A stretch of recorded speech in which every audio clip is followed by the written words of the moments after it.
I've seen people sort of going through life constantly pursuing some goals in the future. It was never about being sort of here, being present and enjoying what is happening. It was always something better is going to come in the future. And I have seen even people who had a very, very high ambition and expected some fantastic things from it, and then when they reached it, the next day they became very profoundly depressed.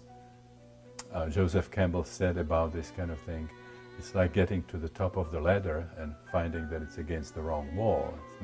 It's not what I really wanted. So many people pursue things with tremendous conviction and ultimately find out that those are not things that they wanted. You cannot get enough of what you don't really want or don't really need.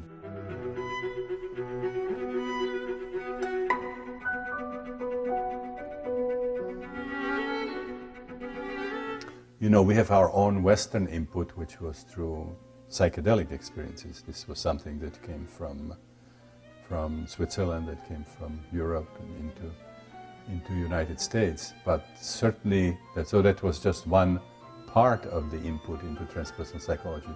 Another one was the Maslow's study of spontaneous mystical experiences, peak experiences, and his recognition that it's absolutely wrong to see them as psychopathological phenomena, you know, that if anything they are supernormal phenomena if they are properly understood, properly supported.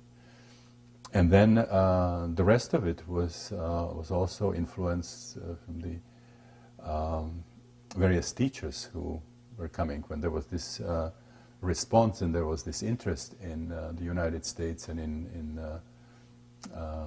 other technological societies. There was suddenly an influx of these influences, the teachers coming and offering workshops and retreats, even establishing monasteries and so on. A lot of Tibetans, for example. So I don't think this was one-sided. I think this was, something that was happening from several different directions. I don't think it was just people suddenly responding to Eastern philosophy.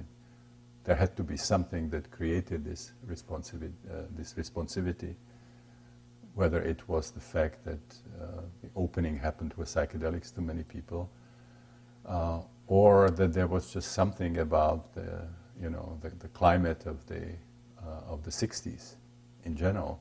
I know that astrologers have their own theory about what happened in the 60s, attributed to this major conjunction of Pluto-Uranus and then later in the 60s also Jupiter, and it coincided to changes, major changes, for example, going to the moon and getting a whole other perspective on the planet and so on. So I think what was happening in psychiatry, psychology was just one symptom of something that was much larger.